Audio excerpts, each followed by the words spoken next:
He broke the world record, उसने world record तोड़ दिया। क्या ये जुमला दुरुस्त है? क्या हम इसको रिकॉर्ड ही पढ़ेंगे? इसी तरह एक और जुमला है जैसे I will record a new video.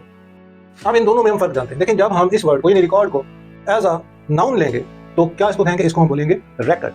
तो यूं बोलेंगे he broke the world record, उसने वर्ल्ड रिकॉर्ड तोड़ दिया। हम जो कि लोकल जुबान में तो रिकॉर्ड ही कहते हैं, लेकिन इसकी जो दुरुस्त इसकी प्रोनाउंसिएशन है इंग्लिश जुबान के अंदर वो racket. He broke the world racket, spelling के अंदर कोई डिफरेंस नहीं है। अगर हम दूसरा वर्ड देखें I will record a new video, तो इसको रिकॉर्ड कहेंगे क्योंकि यहाँ पर ये एज अ वर्ब इस्तेमाल हो रहा है। इसी तरह हम इसके दो लफ्ज और देखते हैं जैसे विंड। अब इसको विंड कहाँ पढ़ा जाएगा और वाइंड कहाँ पढ़ा जाएगा? देखें wind is blowing as a noun होगा, इसको हवा कहते हैं। विंड इज ब्लोइंग, हवा चल रही है। विंड इज ब्लोइंग फास्ट, हवा तेज चल रही है, तो एज अ नाउन। लेकिन प्लीज वाइंड द रोप, यहाँ पे वाइंड स्पेलिंग भी वही है, लेकिन एज अ वर्ब इस्तेमाल होगा तो फिर इसको हम क्या पढ़ेंगे?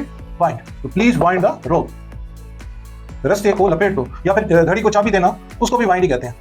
स्पेलिंग भी सेम, लेकिन अगर एज अ नाउन इस्तेमाल हुआ है तो फिर हम इसको कहेंगे विंड, और अगर एज अ वर्ब इस्तेमाल हुआ तो वाइंड। हमारा तीसरा वर्ड जो है वो है लीड।